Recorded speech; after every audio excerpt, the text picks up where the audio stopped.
В этом году Академии наук Чеченской Республики 30 лет. Знаменательная дата, которая позволяет подвести итоги прошлого, выделить результаты настоящего и наметить планы на будущее.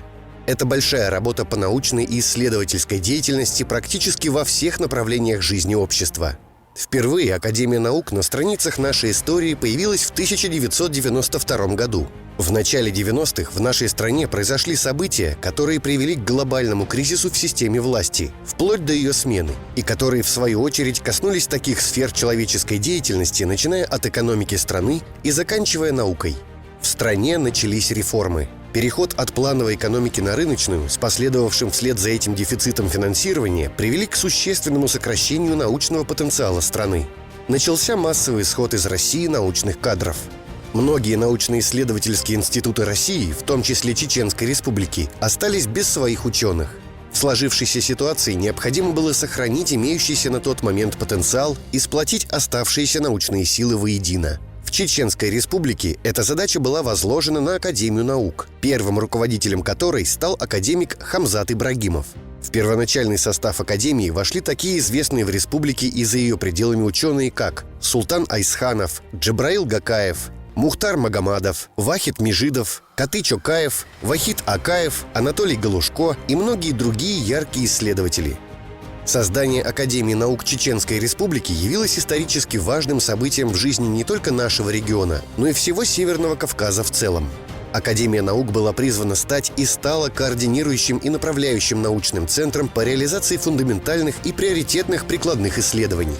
В 1994 году на ее базе открылась лаборатория прогрессивных технологий физики. В том же году вышел в свет и первый номер «Вестник Академии наук Чеченской Республики». Однако военные события нанесли ей невосполнимый урон.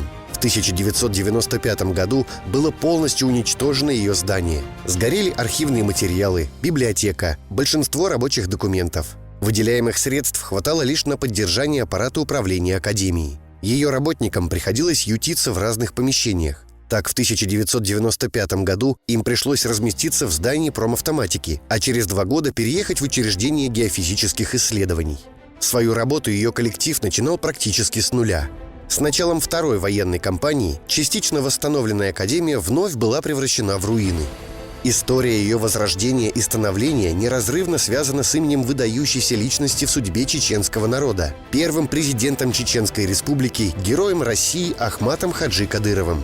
И лишь благодаря ему она обрела возможность писать свою яркую и плодотворную историю. В этом году Академия Чеченской Республики будет отмечать 30 лет со дня своего, хочется сказать, основания, но я скажу рождения, потому что это правда было рождение, потому что до этого у нас наша республика, наш народ не знал Академии, и вот наконец она появилась. Появилась она в непростое время, и вот через тернии попыток сепаратистов выделить Чеченскую Республику из состава России, когда вакханалия мирового террора пыталась водворить наш народ, так сказать, в огненно-кровавое месиво хаоса, благодаря великому Ахмату Хаджи, который вышел буквально из самых глубоких недр чеченского народа, который как феноменальное явление, как знамя нашего народа воссиял спасительным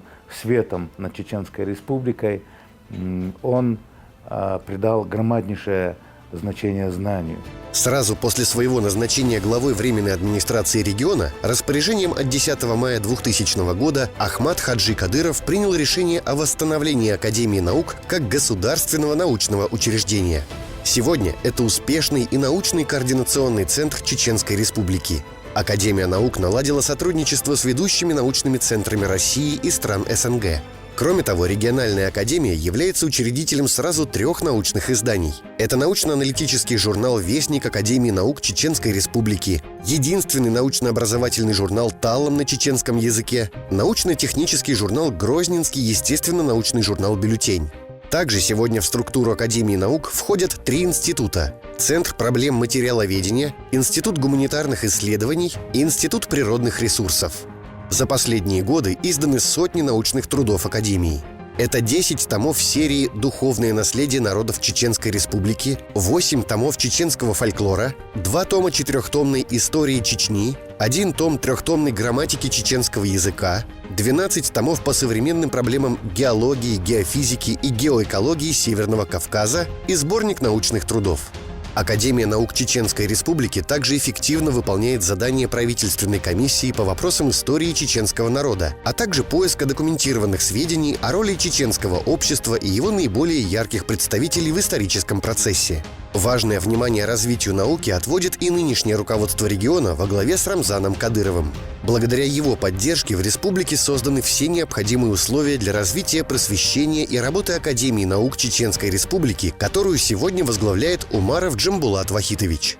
Несомненно одно – благодаря заботе и вниманию руководства региона Академия наук превратилась в крупнейший научный центр, а результаты работы его сотрудников издаются во многих странах мира, внося огромный вклад не только в научное сообщество страны, но и мира.